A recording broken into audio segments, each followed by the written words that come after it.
नमस्कार साथियों, आज हम चर्चा करेंगे यज्ञ के द्वारा आयुर्वेद और आयुर्वेद के द्वारा स्वास्थ्य।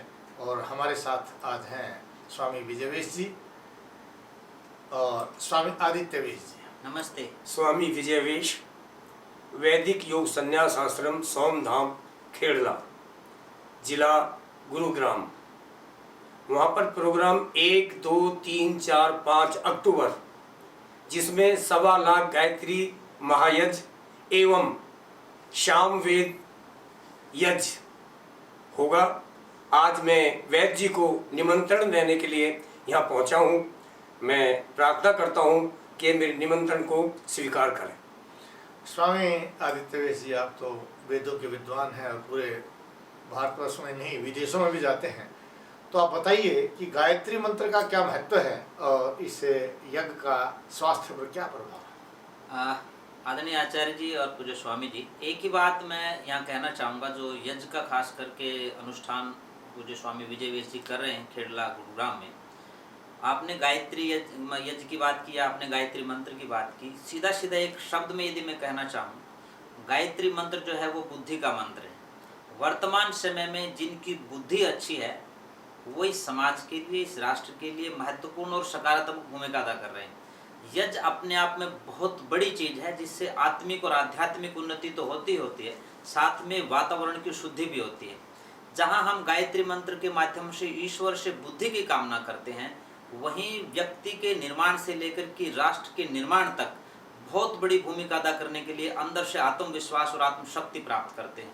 यज्ञ के माध्यम से जब हम यज्ञ करते हैं, और बहुत बड़ा साइंस विज्ञान इसके अंदर भरा पड़ा है। यदि आपको बिजनेस मैनेजमेंट सीखना है तो यज्ञ से सीखते हैं। यदि आपको परिवार चलाना सीखना है तो वो यज्ञ से सीखते हैं।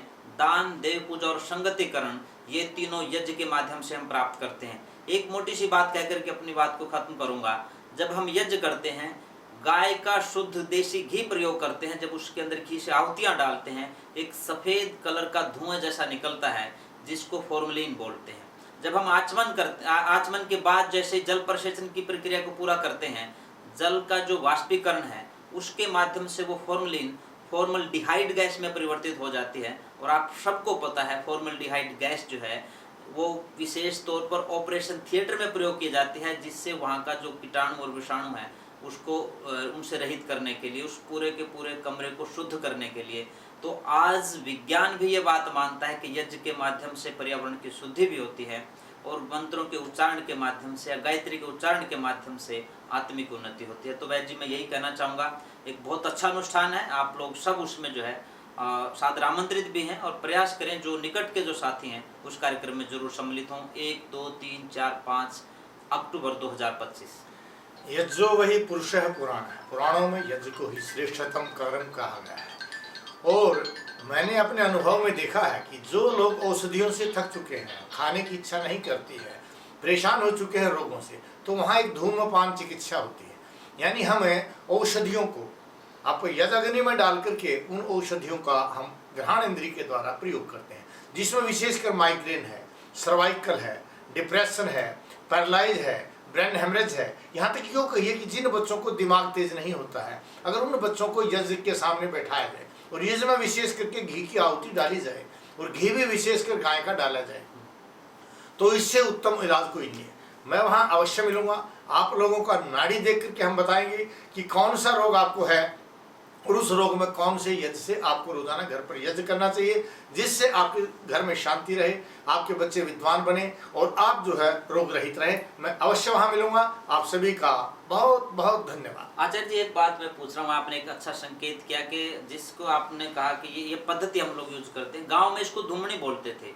अभी कुछ दिन पहले वहाँ आश्रम में गाय बीमार हुई, तो किसी से बात की तो उन्होंने कहा अजवाइन की और गुड़ की जो है उसकी धुमनी दो, उससे वो ठीक हो जाती है। हम घरों में पहले देखते थे, माताएं भी जो है वो एक तरह से अलग अलग सामग्री की धुमनी दिलवाते थे जब छोटे बच्चे बीमार हो जाते थे। तो वो कहीं आप उसी पद्धति की बात कर रहे हैं? बिल्कुल बिल्कुल वही ये पद्धति है कि आप जो है धूम्रपान के द्वारा या धूमनी के द्वारा आप भी अपना इलाज करते हैं। विशेष करके जो वायरस जन्य रोग है, जो कहते हैं ना भाई वायरस है, तो उन रोगों को तो ये तुरंत दूर करता है। तो यज्ञ का महत्व पूर्ण रूप से जानने के लिए आप अवश्य आइए और हम और आप मिलकर के जानेंगे सभी रोगों के बारे में और उनका इलाज। आचार्य जी, एक बात मैं और कहता हूँ कि जो हमारा आश्रम है वो हमेशा गाय के घृत का ही यज्ञ करता है। हम कभी भी कनस्तर के घी का यज्ञ नहीं करते। हम अपने हाथ से गाय का घृत निकालते हैं और उसी से 1 क्विंटल या 2 क्विंटल जितना भी लगता है वो हम सारे साल का इकट्ठा करके और ये यज्ञ करते हैं। इसलिए तो आर्य समाज कहते हैं कि वो जानता भी है और मानता भी है और करता भी है, क्योंकि बहुत से लोग ऐसे हैं जो करते हैं लेकिन जानते नहीं। तो आयुर्वेद जानता है, स्वामी जी जानते हैं, आर्य समाज जानता है कि हमें कहाँ और कैसे यज्ञ करना चाहिए। आप अवश्य पहुँचिए, आप सभी का स्वागत है और जानिए इस स्वास्थ्य के रहस्य को यज्ञ के द्वारा।